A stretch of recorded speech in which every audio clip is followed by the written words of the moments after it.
is not something like person. It is energy. Energy, that's all. Mind is energy. But responding energy, there's a problem.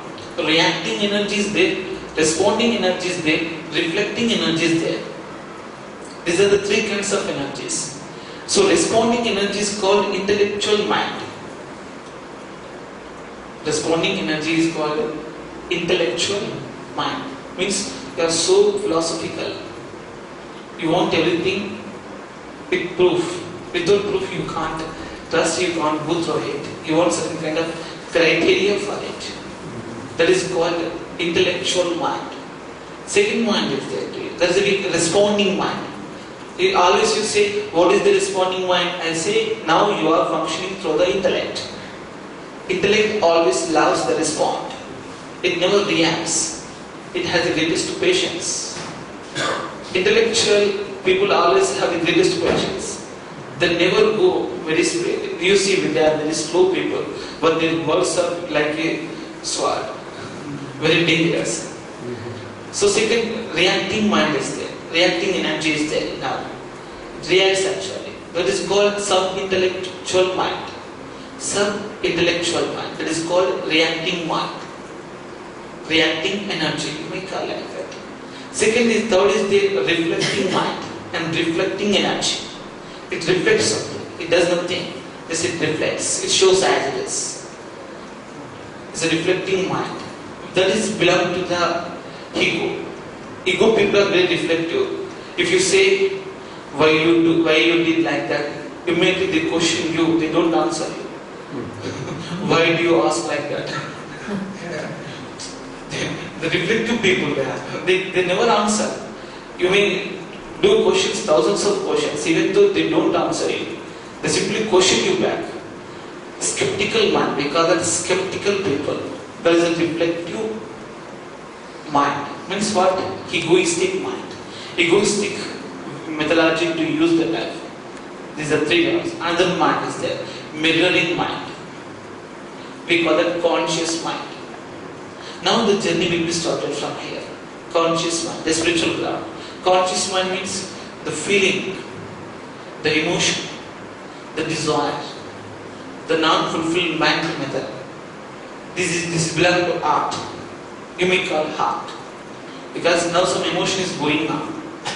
You are crying and feeling compassion and feeling humanity and feeling love towards someone, or you are feeling desire and you are feeling something. That feeling is called conscious mind. Because feeling doesn't care the person is good or bad. Whether I am helpful to him or not, it thinks only this much. It never counts the false and good things basically. It counts only the good thing in the person. Whether I am helpful to him or not, that's all. What the society is giving to me doesn't matter to the heart. What I am giving to the society is the point. That is called conscious mind. Then so many minds are there. Unconscious mind, sub-unconscious mind, and conscious mind, subconscious mind, and collective unconscious mind, collective conscious mind, universal mind, and universal unconscious mind, and cosmic mind, cosmic unconscious mind. It goes on. There is very subtle things. You cannot put the mind on the table and you cannot detect it. It is impossible. But you can understand that yes, this is a mind. Now you are watching me. Means what? Just look at this mic. See, this mind doesn't have the mind. It doesn't have the mind. I am the mind. I am talking through this. It is just expressing as it is how I am speaking. So in every behind of your organ, mind is there. You are watching.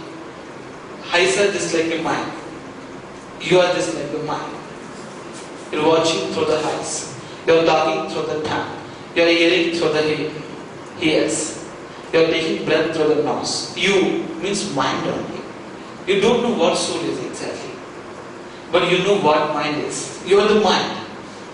Mind is cultivated, educated, trained well, and informed well, and disciplined well, and cultured well. That is mind. The small child doesn't have the mind. He has only heart. Whatever he feels, he does it. If he doesn't feel anything, he can't do anything. That's the basic problem. So here, So many, only four kinds of minds you can take notice. There is a reacting mind, a reflecting mind, responding mind, conscious mind. We call that, first is a conscious Turiya Avastha. Second we call that Jagrut Avastha. Third we call that Swapna Avastha. Fourth we call that Sushupti Avastha. These are the four status in our human being, in the mind status actually. How our brain functions in four ways, alpha, beta, theta, like that. In the spiritual ground also, four levels are there. Conscious mind means Turiya. Responding mind means Jagrit. And reacting mind means, you understand, it is the Swapna Avastha. And reflecting mind is Sushupti Avastha. When you are in the deep sleep, you reflect the things as it is. You don't know what is happening inside, what is happening outside as well, you will reflect. Your face definitely indicate that in what state you are.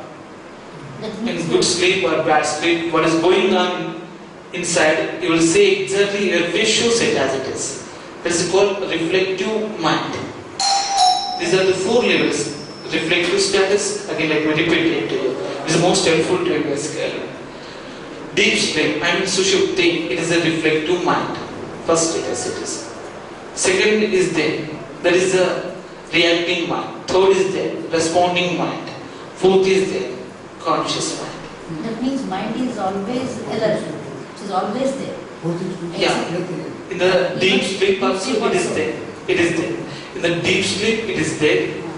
In the non-deep sleep also it is there. The mind never dies. At the last breath also it is there.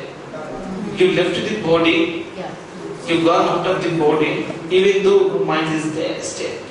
Because it tries to communicate at the last breath also. It wants to speak something. That's the way. After the last breath, what happens to the After the last breath also, you left in three minds here.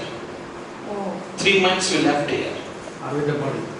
Yeah. We call it samskara and vasana. Samskara body, vasana body, third maya body. With three bodies you left after death also. That's why after death also your body lives minimum 48 hours without any kind of thing. It cannot swell, it cannot smell, both. Swell will not come and smell also will not come. So two things will not happen. Because after 48 hours your body is going to be disposed totally. Slowly, it can be just going down. You cannot go to the body. So much smell, bad smell will come out of it. And the body will become like balloon-like. And it become very stiff. After 48 hours. But once you die, within 1 hour your body will become stiff. We call that, now the mind is intact. That mind is called samskara. We see the person, how much he had the samskara. If the body just, he dead, within 1 hour his body became just like a rock. I see is a less samskara. That body has to take at least minimum 2 hours. Then he is a man of God. Within 1 hour it happened like that. So we have to say this person not used his body proper way. He misused the body. He is not living